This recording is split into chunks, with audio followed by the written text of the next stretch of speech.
Heavily favored Conquistar to the outside. They're in the gate. And they're off. Conquistar begins professionally, clearly unhinged, sprinting through on the inside to take over, and Curl Girl now moves into second. Conquistar 3 wide and right up and on the pace, coming right back to vie for the lead. Another 3 back to Conceal and Carry, racing on the outside of Cliquish, and best year ever is 6 lengths off the pace. They head past the half-mile pole with Clearly Unhinged leading the way, 3/4 of a length. Curl Girl is in second. Conceal and Carry in the pink moves up willingly to take third. Conquistar on the outside, fourth. Cliquish, fifth. 5 off the lead, 2 clear of best year ever. 5/16 out. Clearly Unhinged maintains a narrow lead. Curl Girl second. Then Conquistar, now hard-ridden, trying to make up some ground in third. Cliquish is underway with the white blinkers on the far outside. They turn for home, and Clearly Unhinged has plenty left. A 3-length lead with 1/8 of a mile to go. Curl Girl, Conquistar, and Cliquish are chasing, but no one's catching Clearly Unhinged. A dominant victory for Clearly Unhinged under John Velasquez to win by 3.5. Conquistar up for second, Curl Girl, and Cliquish.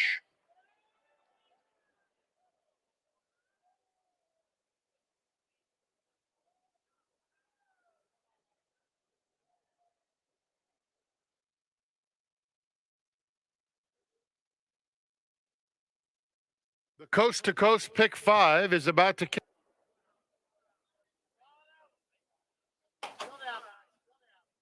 They're in the gate. And they're off. Mila's Papa sprints out of the gate, opens up a couple in the first few jumps. Please Focus secures second. Then Thirsty Pappy, followed by Hacking It Up, and Tom and Jazzy is 6 lengths off the lead. And it's a quick tempo as Mila's Papa sprints away by 3. Please Focus in second. Thirsty Pappy still third on the outside. Hacking It Up is down at the rail, 5 off the lead with 5.5 furlongs to go. And Tom and Jazzy is at the back of the field. Mila's Pop-Up, Please Focus, very eager, under a stranglehold in second. 2 more to Thirsty Pappy in third. At the rail, Hacking It Up, and Tom and Jazzy. No change in the running order. They're heading to the half-mile pole, and Mila's Papa lets it out a notch once again with Please Focus in hot pursuit second. 2 more, Hacking It Up, Thirsty Pappy side by side, and Tom and Jazzy's trailed throughout. Rounding the turn, Mila's Papa and Edwin Maldonado just under a length. Please Focus and Mario Gutierrez can wait no longer, and they inhale the pacemaker with 1/4 mile to go. And Please Focus opens up at the top of the stretch. 2-length lead, Hacking It Up moves clearly into second. From the back of the field, Tom and Jazzy is rallying third. There's 1/8 to go, and Hacking It Up comes to Please Focus. Hacking It Up, Please Focus are head and head. Hacking It Up on the outside gets the upper hand close to home, and Hacking It Up pulls away. Hacking It Up, wrapped up, in fact, by Joe Bravo, wins it by 2 easy lengths. Please Focus, Tom and Jazzy, Thirsty Pappy.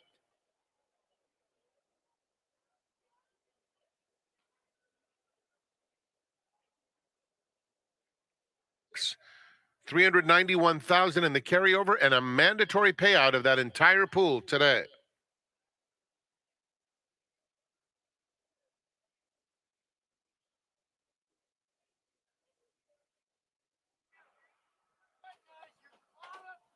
They're in the gate for the third.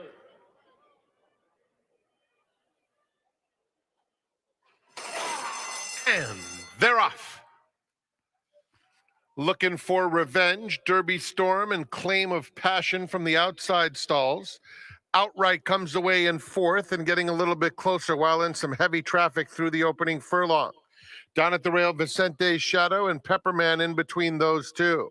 It's a compact group that heads past the 6 furlong pole. And Looking for Revenge is the leader by a half length. Derby Storm second, with Claim of Passion in the red colors third. On the far outside, Outright fourth, only 2 lengths off the lead, but caught 4 wide now. Vicente's Shadow and Pepperman. They head toward the half-mile pole, and it's Looking for Revenge, 3/4 of a length. Derby Storm and Claim of Passion side by side, second and third, outright just outside of them. Vicente's Shadow and Pepperman between those two. 4 lengths covers them, heading to the 3/8 pole. And Looking for Revenge, trying to sneak away, has a 2-length lead. A hard-ridden Claim of Passion outright moves up to nab second. Another 4 back to Pepperman in fourth, followed by Vicente's Shadow. Derby Storm has dropped out. They pass the quarter pole and turn for home. Looking for Revenge, outright chasing from second, followed by Claim of Passion and Pepperman. There's an 1/8 to run, and Looking for Revenge with a 3-length lead. Outright trying his best, just trying to hold second over an oncoming Pepperman in third. It's Looking for Revenge, taking them all the way. Looking for Revenge scores by 3. Outright second, Pepperman third, Claim of Passion was fourth.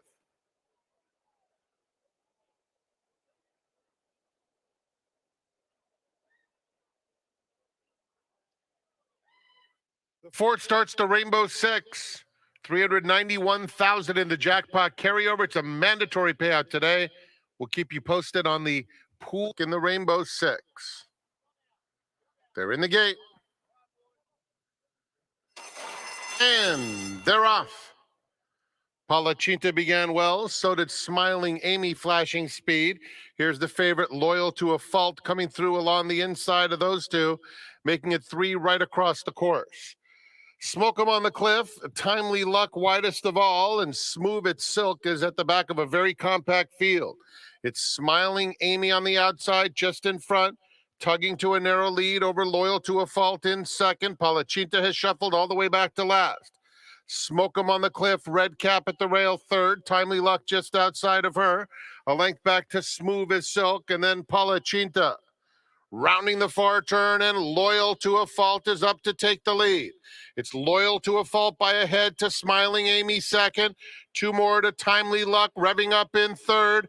And then Smoke 'em on the Cliff. They're at the top of the stretch. Loyal to a Fault has opened up a 3-length lead.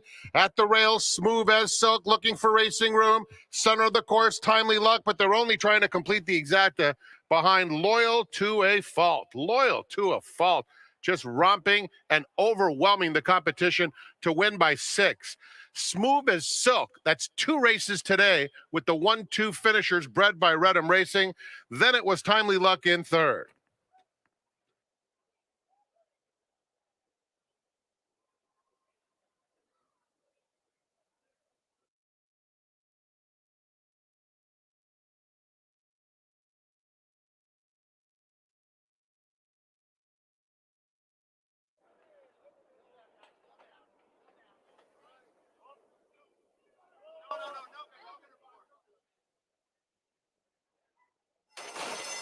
And they're off. Artist gets the first call. Here comes Live and Let Live, and Live and Let Live sprints clear. 2 back to Violent Runner in third, followed by Delmar Drama fourth. Everly's Girl is fifth, 6 lengths off the lead, and Miss Fia is at the back of the field. It's Live and Let Live to the half-mile pole. Pressed by Artist in second, and Violent Runner is just behind the top pair. A little bit eager to go from there, nowhere to go at this stage. A gap of 4 lengths to Delmar Drama on the outside of Everly's Girl, and Miss Fia has trailed throughout. 3 furlongs remaining, and it's Live and Let Live by a half length. Artist second. Then Violent Runner, who has some breathing room now in third, 3.5 off the leader. Another 3 back to Delmar Drama, followed by Everly's Girl and Miss Fia with a 1/4 mile to go. And Live and Let Live goes on now. Opens up 3 lengths on Artist in second. Violent Runner on the outside, cruising into contention with an 1/8 to run. And down at the rail, Everly's Girl. Here's Violent Runner in the center of the track. Miss Fia, who was dead last, is closing strongly. The leader is Violent Runner past the 16th pole. Miss Fia closing, but out of time. Violent Runner wins it by 2. Photo for second, Live and Let Live, and Miss Fia. Then it was Everly's Girl.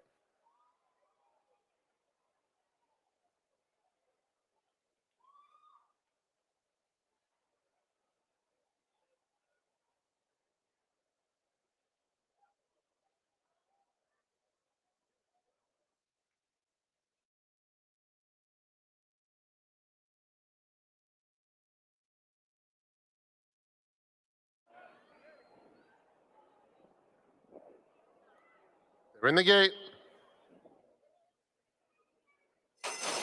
And they're off in the San Marcos. It was a very even beginning. Yes, this time in the center of the course is out very alertly. Evan Harlan is coming through along the inside and showing some good early speed. Master of Foxhounds, with his natural early foot, is right up and on the pace.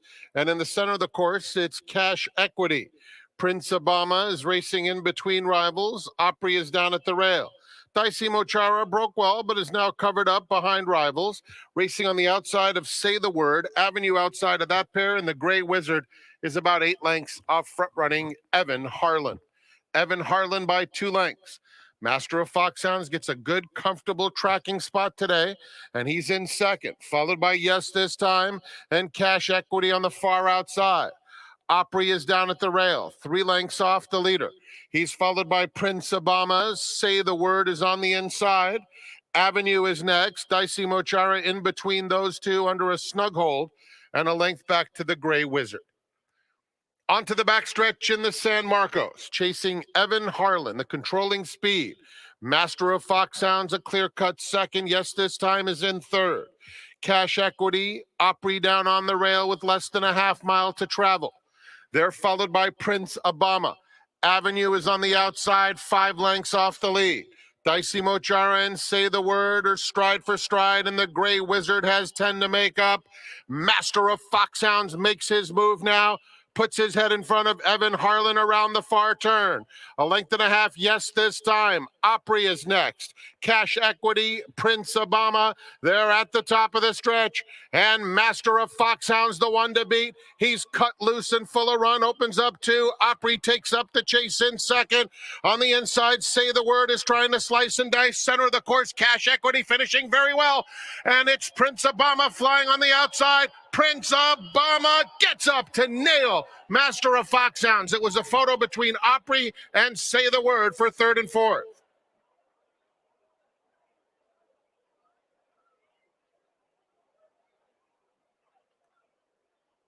Peter Lurie is in the Run Happy winner's circle. San Marcos goes to Prince Obama, winning rider Flavian Prat. Flavian, you and I got a nice old chuckle. You took the Thunder Road last night. Now you take the San Marcos. For anybody out there going,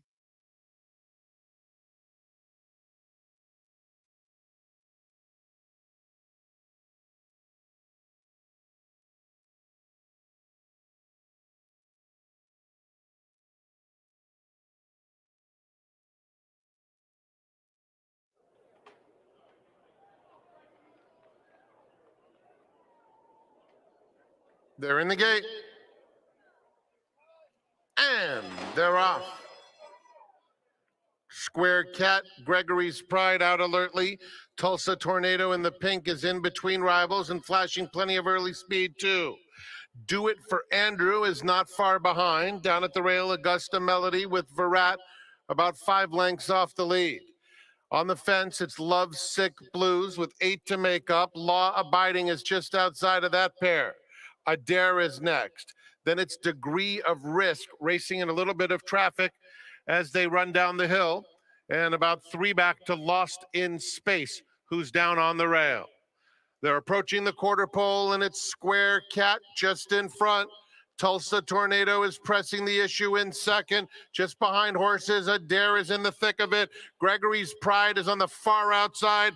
He's in there with Do It for Andrew, too. They're at the top of the stretch, and Do It for Andrew gets the jump on the outside up to battle head and head with Tulsa Tornado.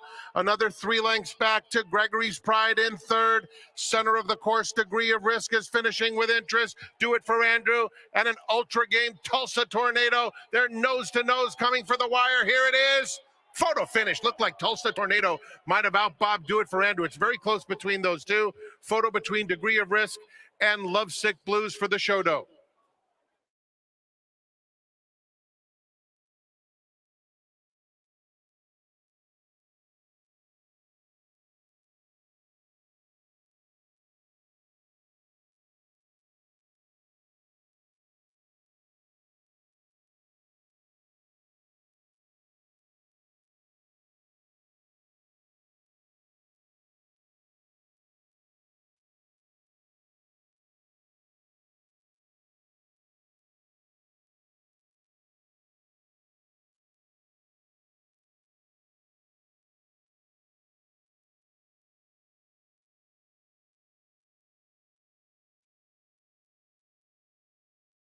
So Rip City clears off to lead it by 3. Mecklenburg now second. Exalted settles at the rail in third. And Red Road is fourth. The pace certainly honest in the early stages. They're followed by Canderel racing on the inside of Script. Man Friday is outside of that pair, already 10 lengths off the lead. Down at the rail, it's Lincoln Hawk with Love Love next. Another 2.5 back to Flashiest. And Carmelita's Man will do his best running later. They string out down the backstretch, and Mecklenburg bounding along, opens up 2. Rip City concedes in second. Exalted, perfectly placed by Juan Hernandez with less than a half mile to travel.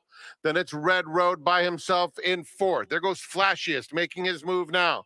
And Flashiest on the outside, passing a couple of rivals all the way up to take fourth. From the back of the field, Carmelita's Man comes alive on the outside of Script.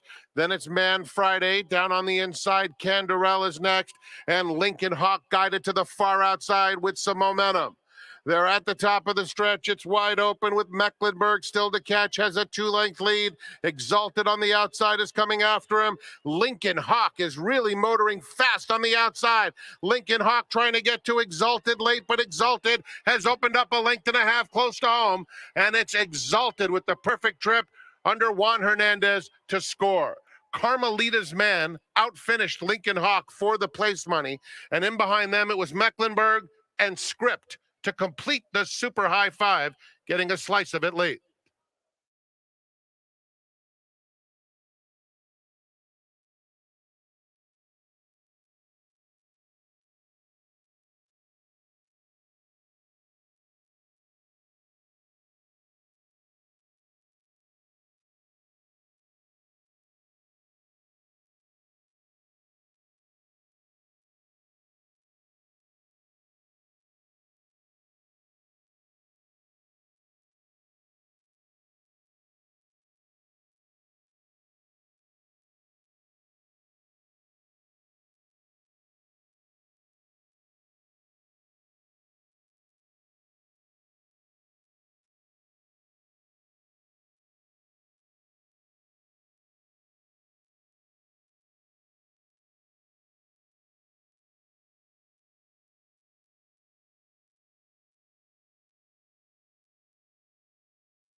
As you can see on the graphic, those are the jockey standings coming into today's races, and there's a couple noticeable, I should say, things to take note of. First of all, what about Juan Hernandez? 33 wins to easily lead the jockey colony. What a job him and his agent Craig O'Brien have done so far. But what about the second place jockey, Edwin Maldonado? 12 wins from just 74 mounts, hitting at a 16% win clip, easily surpassing in many cases some, Hall of Fame riders that are known worldwide. Frankie Dettori, John Velasquez, Flavien Prat, Mike Smith. What an incredible job Edwin Maldonado has done, but perhaps more importantly, what a job his agent has done. And he's our seminar guest today. His name, Tom Knust. Tom, happy Friday. Welcome to the seminar. Thanks, Tom. Thanks for inviting me. You guys got to put a smile on your face looking at that graphic, doesn't it? You know how competitive it is around here. Yeah, and I see Craig O'Brien in the morning, and he's really worried we're right on his heels, so you better get busy. You and Craig have known each other a long, long time. I'm not sure if that's a compliment or not. It just means you've been at the racetrack for many, many decades. But what is it about Edwin that makes him a good rider? In your estimation, obviously you've taken his book. What makes him so talented? Well, number one, I think he gets horses out of the gate as good as, if not better than all the jockeys. And he doesn't send them. He just has a technique, just like when P-Val used to ride, they break for him. And let's face it, in Southern California, that's important. Yeah, because you get position. You don't have to be on the lead. You could be third, fourth, whatever, but you get good position. And then if you watch him, he doesn't really put a lot of pull on horses' mouths. So they get him to relax, and then he's a strong finisher. So I think if I get him on better horses, he'll do a better job. How did you guys establish your relationship? It hasn't been in existence that long. Did he approach you? Did you approach him? No, we had been talking for actually a few years, and I always thought, and he always thought, someday we'd be together. And just the circumstances worked out, and we joined up about the last few weeks of Del Mar, and hopefully it'll be a long relationship. I sure hope so. Give us a glimpse, if you would, Tom, about what your day was like today, maybe including Edwin as well. Like, do you speak with him in the morning? Do you walk the barn area? Did he exercise some horses? Just looking at today specifically, what have you guys done together so far? Well, he had worked just a couple horses this morning, and I usually don't talk to him until after he's worked the horses. And then I ask him how they went and if he's happy with them. And then we go from there, and I'll talk to the trainers and see if there's a shot of riding them or not, if he likes them. If he doesn't like them, then I just go on my morning. And you set that up a day, 2-3 days in advance. What type of lead time do you have? Usually it's like a day ahead of time, 2 days. Sometimes people ask for certain days, but you kind of wait until the day before because you want to make sure you have important horses to work. You can be able to work them. And there's only 3 breaks. Most everybody wants the first break, and then some people like the training track. So you just kind of wait until the last minute to be able to do it. That was before the races this morning. Now we're basically 70 minutes away from post time. What will you do coming into the races? Do you talk to Edwin at all during the day, or do you just wait maybe till the end of the evening? Just until after the race is over. And then what do you guys talk about? Like, in other words, does he tell you, hey, don't ride me back on this horse? I had trouble on this horse.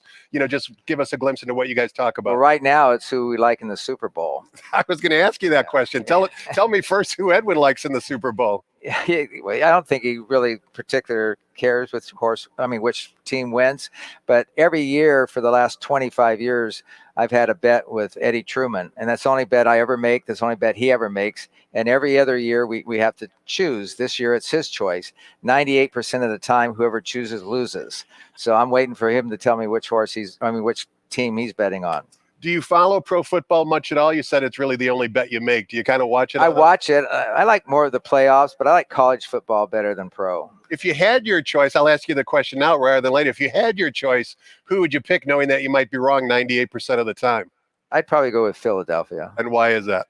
Just because I think they're a more sound team, and you never, the quarterback on Kansas, he still has that ankle, and maybe it's good, maybe it's not. The quarterback on Philadelphia might be a little banged up too. Yeah, he's tough. Yeah.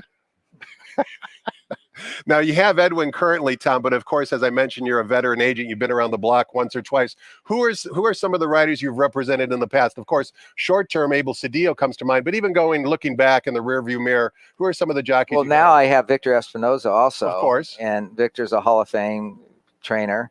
Selectively picking his spots, right? Yeah, and we ride a lot for Mr. Sheriffs, but he's a great rider. But I've had, I started out with Kent DeSormo. I had P-Val 4 different times. I had Corey Nakatani a couple times. So it's been 22 years, and I've had maybe about 15 riders. You mentioned Kent DeSormo. He's in the Hall of Fame, and it's a shame that Corey Nakatani is not. What makes a Hall of Fame rider? Why is there a separation between maybe a mid-tier rider and a Hall of Fame rider, in your opinion? Politics, maybe. I mean, you got a lot of voters back east, so maybe if I meant from exposed. a talent standpoint. In other words, like what Oh, separates them on the I think racetrack? Nakatani. I think Kent was a great rider. Is still a great rider, and I think Nakatani was just as good. So, like, I have no idea why they don't, put him in the Hall of Fame.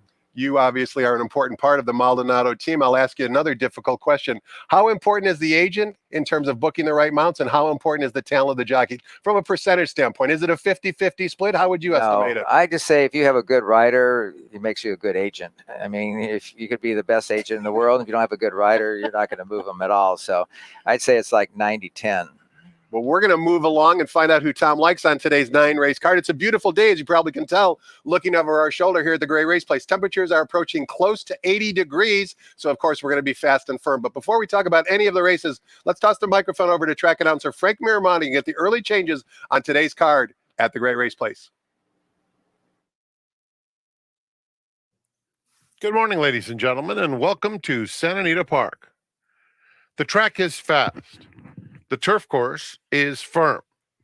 The rail on the turf is out 30 feet. Here are the early changes. Not many. No changes in the first, start of the early pick 5. The second begins the early pick 4. We have some blinker notes. In the third, number 5, Trusty Rusty, will carry 2 pounds overweight. 9-race card brings the Rainbow Pick 6 to start with race number 4. There are no changes in the 4th fresh pool in the Rainbow 6. 5th race kicks off the late pick 5. Overweights numbers 1, 2, and 7. Each carry 2 pounds over. 1, 2, and 7. 2 pounds over. In the 6th, started the late pick 4. Blinker notes. In the 7th, scratch number 1, Maglev.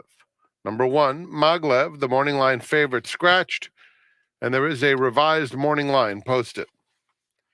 The 8th begins the golden hour pick 4. No changes. And in the 9th, started the golden hour double, which had a record pool last weekend. No changes. Enjoy your day at the Great Race Place. 9 races kicking off in 59 minutes. Let's go back to Quigley's Corner. His special guest today is Tom Knust.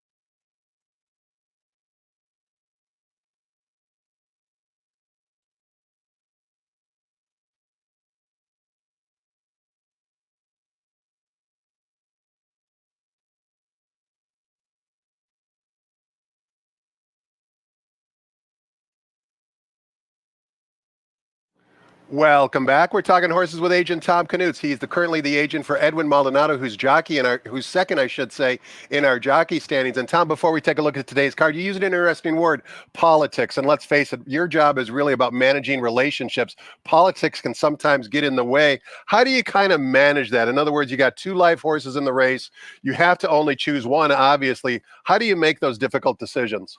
Well, it depends who you gave a call to and who maybe would decide in the last minute to do. But also you want to ride for people that you ride a lot for, even if they might not be the best horse. You want to keep loyalty to them. I think it's just a lot of relationships, and that's what I've always done, and it's been successful. It's just relationships. Sometimes you ride good horses for them. Sometimes you ride bad horses for them. You mentioned riding good horses, and a horse that comes to mind is Defunded from the Bob Baffert barn. You won multiple stakes with Defunded with jockey Edwin Maldonado. But when Pegasus World Cup time came along in South Florida, unfortunately, Mr. Baffert decided to ride one of the Ortiz brothers. How did both of you guys handle that emotionally, knowing that it's probably going to come down the pike? Well, Bob pretty much said that if the horse runs out of state and we won't ride it, if he runs here, then we have a chance to ride the horse back. And I could see his point. I mean, he doesn't have to fly a rider back there.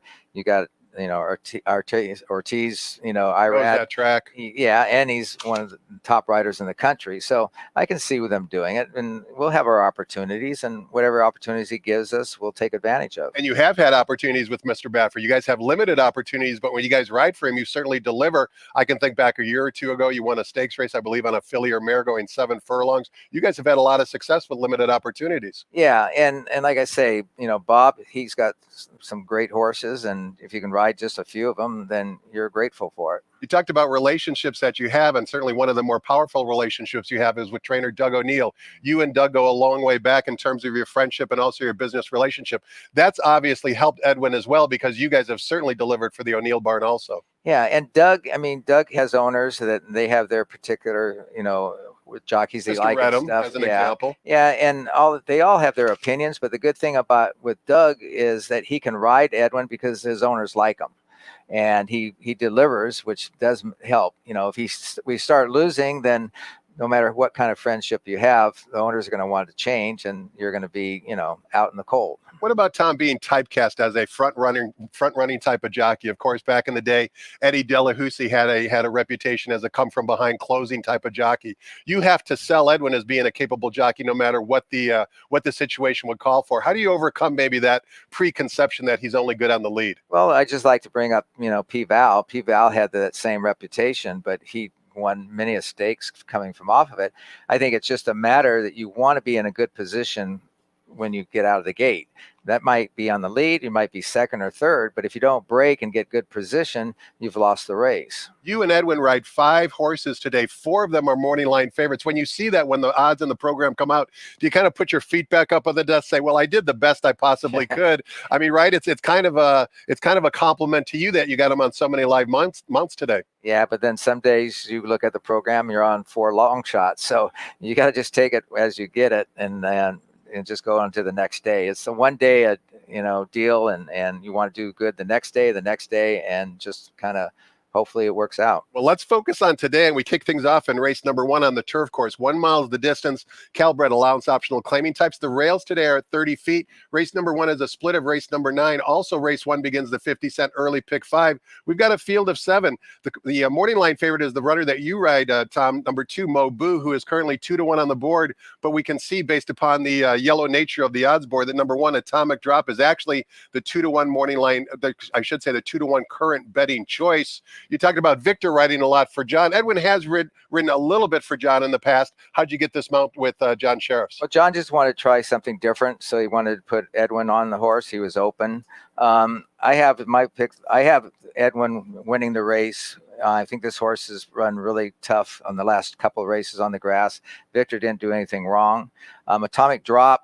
You got Abel Cedillo, who's a little slow right now this year, but he's a great rider, and he'll end up winning his share of races. So that's the one I fear. Phil D'Amato is a great trainer. A lot of people think he's just turf, and this race is turf, but I bet his horse is on the dirt also. And about Little Red Feather, they contribute a lot. Never heard of them before. Yeah, they contribute a lot to racing and help the game a lot. So I think between the 2 horses, I think it'll be either the 2 or the 1, and hopefully it's the 2. Tom, we haven't seen Mo Boo in the afternoon since October 7th, but he's been in a steady workout pattern here at Sandy. Has Edwin been aboard at all in the morning? No, he has not.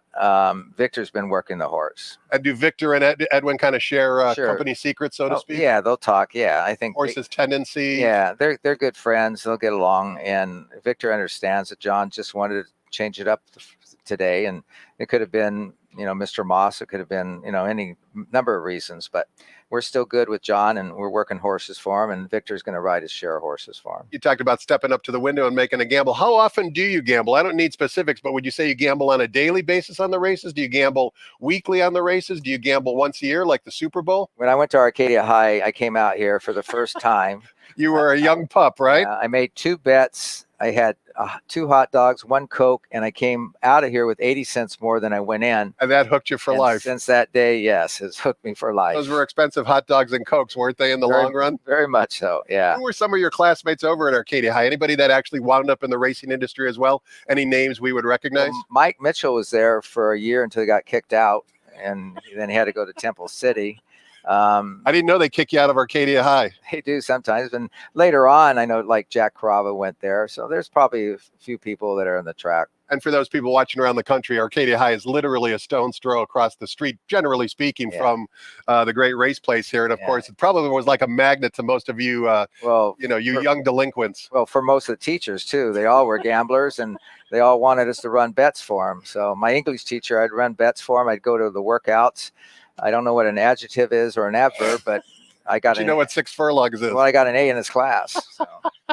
Race number 2, you were good at forming relationships even back then, Tom. Yeah. Race number 2 begins the 50-cent early pick forward, sprinting 6.5 furlongs on the main track. 3-year-old fillies. This is the maiden optional claiming categorization, where there's a number of different categories, but basically it's for horses that were sold at auction for $150,000 or less, or you can enter the horse to be claimed for $62,500 all the way down to $50,000. We've got a field of 6. There's another morning line favorite. You're right, Tom. Number 4, Tennessee Moon, taking the blinkers off for your buddy Doug O'Neill. 2-1 on the morning line. Before we get your thoughts on the race, Tom, you also rode Filthy Fast for Louis Mendez. You chose, at least it looks like on paper, number 4, Tennessee Moon, but sometimes you can't always see in the racing form actually what transpired. What did transpire here?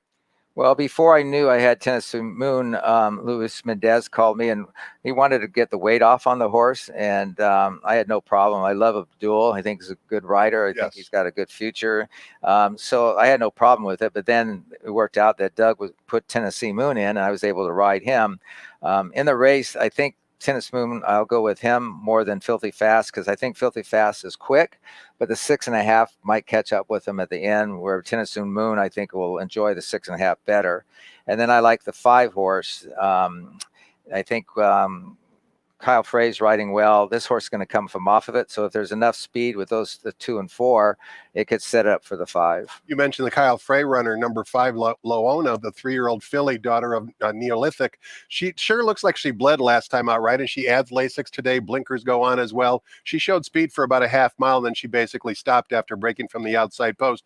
As a handicapper, you always have to kind of consider Lasix to be perhaps the big improver for any lightly raced runner. But if you go back to her last 2 races, they were decent races. So I think if she goes back to one of those 2 races, she'll be awful tough here. Fair enough. Also, Tennessee Moon tried turf for the very first time for trainer Doug O'Neill. Edwin rode her that day. Did he come back and either tell you or Doug, if you know, hey, this filly probably isn't a turf horse, let's try the main track? In other words, does he have input into what the... Sometimes, yeah. In this case, he didn't, but sometimes they do. Fair enough. Let's take a look at race number 3. This is a split of race number 5. Same conditions, and the conditions are 6 furlongs in the turf horse for maiden claiming 3-year-olds in for a $62,500 tag. We've got a field of 8. Morning line favorite is from the John Sadler Bar, number 2, ridden by Frankie Dettori, but you've got number 1, Chicken Finger Day, once again for trainer Doug O'Neill. 5-1 on the morning line. Some handicappers I know around the country actually like this 3-year-old colt. What say you about race 3, Tom? Well, the problem with the 1 horse is his name. I mean, who names a horse Chicken Finger Friday? You tell me. Boat Racing was involved. Were they part of the naming? That was them who named it. But do we have a story behind? No, I don't know why they named it that, but I can't see that horse winning the Kentucky Derby with that name. So they mush themselves, right? Yeah, but I like the horse here. I think he'll run well. I think he'll come from off of it. I think it'll set up good for him. I really couldn't find anybody else to pick in the race, so I just went with the 2 just off of class. But I really think the 1 has a really good chance. Inside 2, that's for sure. Before we take a look at race number 4, Tom, a question for you. I've heard a lot of people say that Edwin is very focused right now, and multiple people who don't know each other have told me that, but it's so hard to stay focused over a 12-month period, year after year. How do you try and motivate Edwin to stay focused on the job at hand and not get distracted, which can happen to any human being? Well, my job is easy because his girlfriend's Margie, works here at the track, makes everything. And since they've been together, he's been focusing every day. He goes ahead and meditates in the morning. He works hard. I give the credit all to Margie, and I give her all the credit to keep him straight and keep him motivated and keep him focused, because they've got a great relationship, and I think she's the key to it. It's pretty amazing, isn't it, that you meet another person in the world and all of a sudden your world actually changes for the better, right? Edwin necessarily wasn't a slack off, so to speak, but Margie's got him laser focused, and let's face it, you do as well. Being new to the relationship, obviously he's going to do the best he can for both of you guys. Yeah, I just let her take control on that, and believe me, she does a great job. Does she read the condition book with you? No. No. Race number 4 begins the 20-cent Rainbow Pick 6. No carryover today. That's because the mandatory payout was last Sunday. So we start fresh and we kick things off here going 1 mile on the main track for fillies and mares. $12,500 is the claiming tag. Here's that guy again, Edwin Maldonado on the bottom. Number 6, A Broken Breeze, is the 8-5 morning line favorite, trained by Andrew Harris. Before we get your thoughts on the race, Tom, I've never met Andrew Harris. I love him as a trainer because he's got a small stable. He's under the radar. He always delivers for handicappers and horse players. What's he like? I've never met him. What's he like? He's probably the nicest guy on the track. I don't know anybody on the track that doesn't like him. And you're right. He's probably the most underrated trainer on the grounds because he does really good. He wins a lot of races for the number of horses he has, and they run consistent for him. So do you know Andrew's background? In other words, was he studying under another trainer? Did he come from another circuit? Do you know? He was here before and they left. And I think, I'm not sure, but I think that maybe his brother or someone, they have a restaurant over there by Hollywood Park somewhere. And I think he goes back and forth from that. Sure. But he's a great horseman, and he knows what he's doing. You talked about Mike Mitchell and the tutelage that he developed with Phil D'Amato. Were you around? Did you see that actually happening in the early days when Phil was kind of wet behind the ears and was Mike's assistant? Could you tell Phil was going to be a superb trainer? Yeah, I think there's 2 people that work for Mitchell. One's Steve Miotti and one's Phil D'Amato, and they both turned out to be great trainers and doing well. And I think they learned from them. But those are 2 guys that worked with Mike for a long time, and I think they learned a lot from him. And as far as we know, neither Steve or Phil got kicked out of a high school, right? As far as we know. Maybe Steve did. I would bet on that as well. All right, enough chit-chat. And A Broken Breeze, as I mentioned, is the 8-5 morning line favorite. We're going to see Edwin in the winner's circle after race number 4. Hopefully. But is he your top? Oh, he's my top. Yes, he's my top choice. The 3 is the second choice. But yeah, I just think that this horse towers over the rest of these. Now, she won last time out for 10 over a good surface going this distance. Andrew jumps her up 1 level to 12,500. Seems like she likes this track. She likes to win. It's always tough to improve off Jonathan Wong, who he claimed her off of 3 races back. At this level, Tom, is it easy for runners to duplicate that previous performance, or is it a little bit more difficult compared to stakes runners? Well, in this case, I think it is because most of the horses are jumping up in class 2. And there's not any real droppers like from 2025 that have been running half, so I think in this case, this could be a $10,000 race and you'd have the same horses in it. Fair enough. Let's take a look at race number 5. Begins the 50-cent late pick 5, as mentioned previously. This is a split of race number 3, the same conditions, 6 furlongs in the turf course. Maiden claiming 3-year-olds in for a $62,500 tag. You give Edwin a break in this race. However, number 4, Sippin' Whiskey, is a first-time gelding, the morning line favorite. Adding blinkers is number 5, Seismic Spirit, owned by Slam Dunk, trained by Peter Miller, ridden by that guy Juan Hernandez, 6-5 on the morning line. Is it as easy as that, or are you going price shopping, Tom?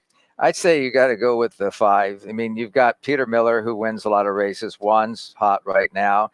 And Nick Casada's Slam Dunk Racing, they win their share of races. So I can't go against it. I try to find something to beat it, and I couldn't find anybody. The only horse that maybe that I get an outside shot would be the 6.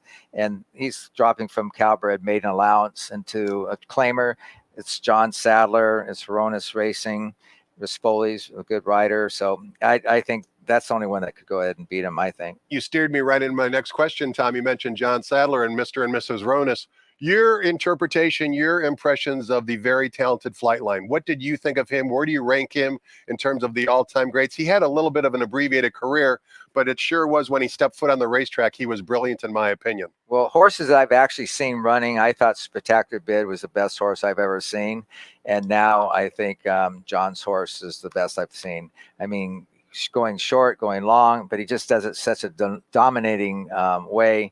I don't think I've seen any horse run as well as Flightline. Why do you think Spectacular Bid was the best horse you ever saw? Because I saw him win the Malibu here in the mud.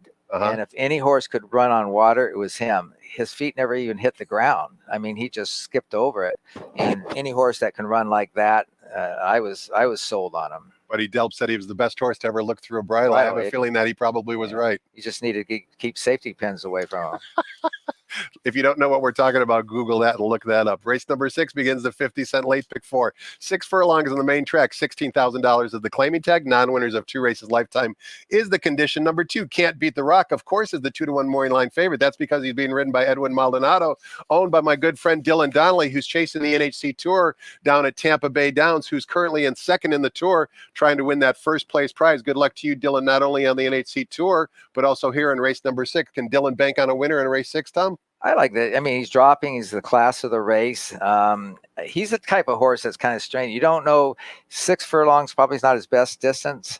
7/8 might not be. 1.16 might be. It's the distance that causes that horse to lose. And so I think the class drop, it could be good for him, whether it's 6 furlongs, 6.5, 7/8, or whatever. But I think that's been their problem, is just trying to find where this horse fits. As a handicapper, Tom, I always like to see a jockey re-ride after what I would consider a disappointing performance. Now, granted, you mentioned Can't Beat the Rock as dropping down in class, but am I reading too much into that? In other words, maybe not just for this particular horse, but, you know, handicappers are always trying to solve the puzzle without knowing the inside story. Can we as handicappers kind of like it when a jockey rides back off a bad performance? You talked about stepping on safety pins. I mean, a lot of things can happen that we don't know that aren't reflected in the racing form. I think you should like more than that. It's just the drop. I think that's the key thing. Yeah. So, yeah, it wasn't a matter. Edwin said, oh, boy, I want to ride this horse back. Sure.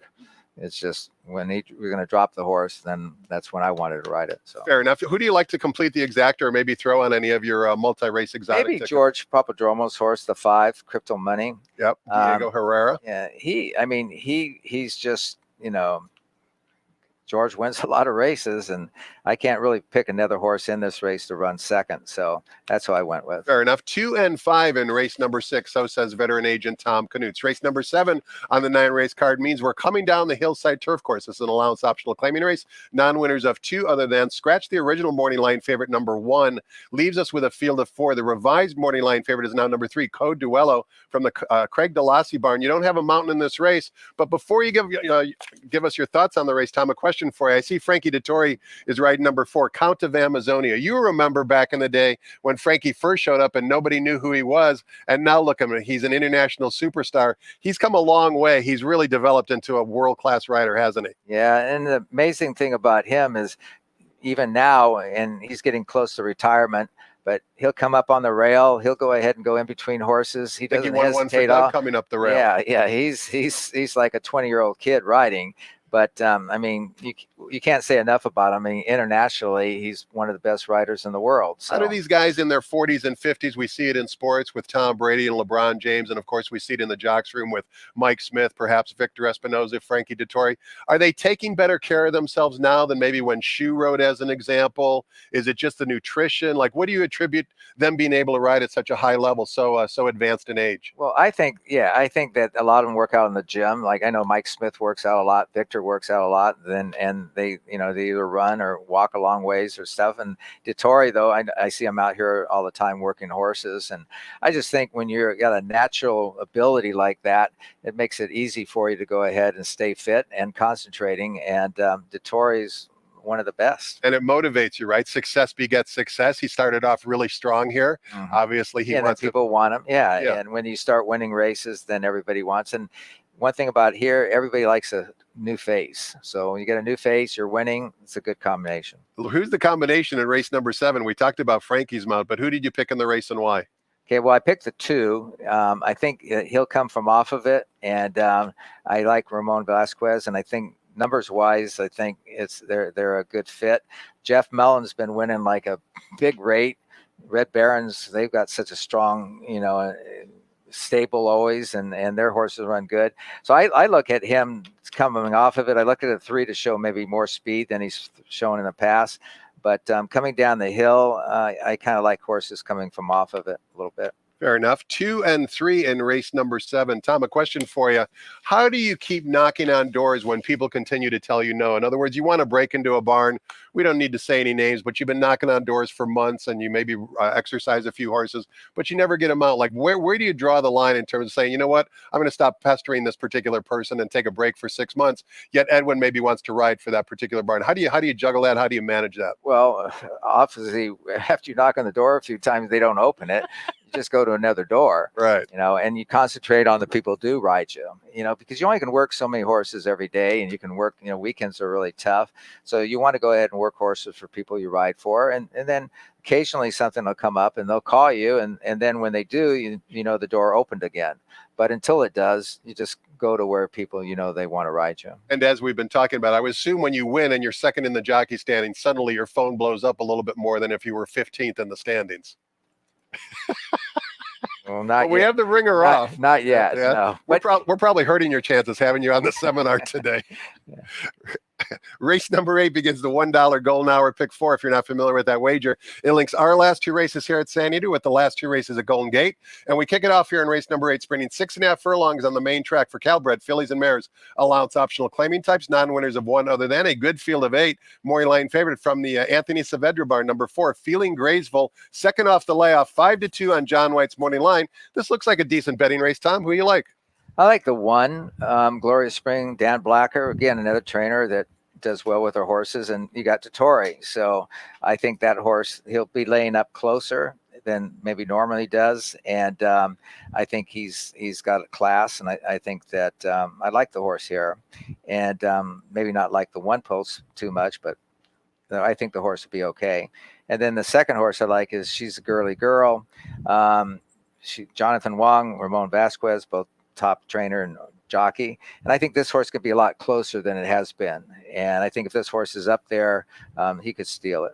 You mentioned the rail not being favorable in sprint races, particularly going 6 or 6.5. For the viewers who maybe are new, I understand why you're saying that, but why is generally the rail so disadvantageous sprinting? Well, the tracks is a mile track. And when you come around to the turn, there's a dip there. And when you're in the inside, that goes ahead and inhibits you. So you either have to go or you have to stay back. And then everybody starts to come over. So it puts you at a disadvantage. I don't mind Maldonado being the 1 hole because he gets him out of the gate, and then he can either go or he can get good position.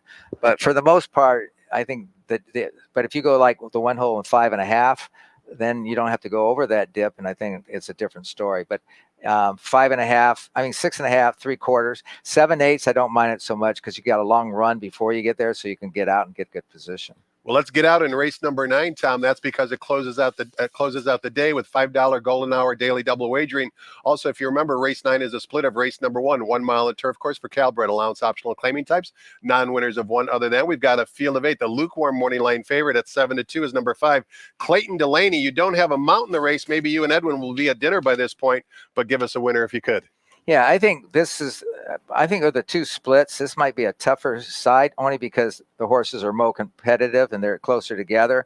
I like the 1 horse, the Mamba Cool. Again, you got D'Amato, who wins in a big percentage of races, dirt or grass, and Rispoli, who they have a good combination together. And Rispoli, he rides really well. So I like the 1. I think the 1's the horse to beat, but a horse that I think has some speed and can go ahead and dictate the race a little bit from the outside is Moose Mitchell. Joe Bravo and George Papadromo, they have a good combination together. They win a lot of races together. So I think between the 1 and 8 are the 2 horses that I would pick. Tom, your second pick, number 8, Moose Mitchell, is going 2 turns for the very first time in his 18-race career. Do you consider that as a handicapper to maybe be a benefit or advantage? I do. I'm wondering if you do as a handicapper. I do. I think when a horse goes 2 turns the first time, that's your best chance for him getting the distance. Then they get smart and they go, wow, this is too far. But I think, I've always learned and I've always followed that horses going 2 turns for the first time, that's kind of a play I like. We've always got our best chances whenever we have Tom Knust, the agent for Edwin Maldonado, as our seminar guest. Tom, thanks so much for your input and insight today. Continued success with Edwin and nothing but the best. Thank you very much, Tom. Thanks to all of you for watching as well. Hope you enjoyed it. Next voice you hear will be track announcer Frank Miramati updating us with any late program changes. Keep in mind, tomorrow racing resumes. 10 race cards starting at 12:30 p.m. Pacific time. Until then, good luck.